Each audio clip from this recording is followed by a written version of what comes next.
Donald Trump, vous étiez à Paris en fin de semaine dernière pour la réouverture officielle de la cathédrale Notre-Dame de Paris. Vous avez pu discuter quelques minutes avec Donald Trump. Est-ce qu'il a essayé de vous impressionner avec sa poignée de main? Là? Comment ça s'est passé? Non. Bon, d'abord, je l'ai comme rencontré 2 fois. Il y avait un cocktail, puis après, pendant le souper, il était assis avec Emmanuel Macron. Je suis allé le rejoindre. Je n'ai pas senti qu'il y avait des poignées de main ou quelqu'un avait la main plus haut que l'autre. Est-ce qu'il a dit François Who? Est-ce qu'il vous a demandé est-ce qu'il vous connaissait? Non, mais il a demandé, à un moment donné, êtes-vous dans le même parti que Justin Trudeau? Puis c'est Emmanuel Macron qui a répondu non, pas du tout. François, c'est un homme d'affaires et il est dans un parti qui a une position différente sur l'immigration que Justin Trudeau. Mais honnêtement, c'était une bonne discussion, mais en même temps, une discussion inquiétante parce qu'il m'a dit qu'il était sérieux le 21 janvier, donc c'est dans un peu plus qu'un mois, de mettre des tarifs de 25 % sur tous les produits du Canada qui vont être exportés aux États-Unis si on ne règle pas le problème de la frontière. Surtout, il m'a parlé des immigrants illégaux plus que de la drogue.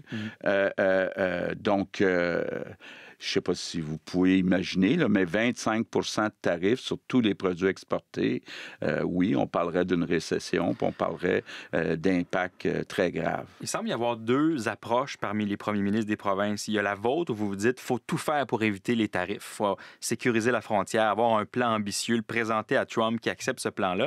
Et il y a votre ami Doug Ford en Ontario qui, lui, semble se dire on va les avoir, les tarifs. Il est trop tard, le mal s'en vient, on ne pourra pas y échapper. Winter is coming, il faut se préparer. Qui a raison entre les deux? Bon, d'abord, il faut revenir un peu sur les chiffres. Quand on regarde l'Ontario exporte à peu près 250 milliards aux États-Unis, puis importe 240 milliards. Donc, petit surplus de 10 milliards.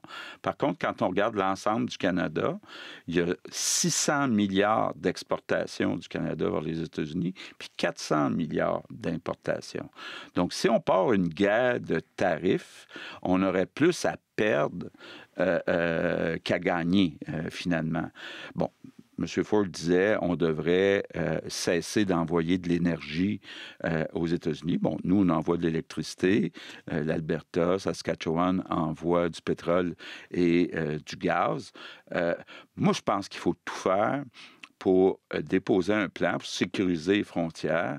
Je pense que c'est une meilleure avenue que d'essayer de lancer une guerre de qui met le plus de tarifs. Mais est-ce qu'à un moment donné, il ne faudra pas aussi avoir un peu de fermeté, lui expliquer clairement, vous avez des avantages à votre relation avec le Canada. On ne pourra pas tendre l'autre joue chaque fois devant un intimidateur comme Donald Trump. Oui, effectivement.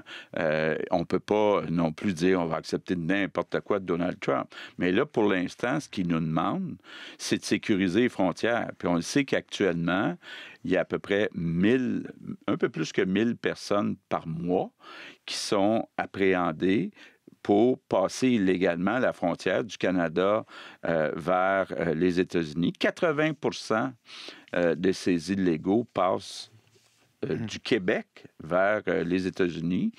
Puis, à l'intérieur du 80 %, il y a 60 % que ce sont des Indiens, donc des résidents de l'Inde, qui rentrent comme touristes au Québec, à l'aéroport, puis qui traversent illégalement aux États-Unis.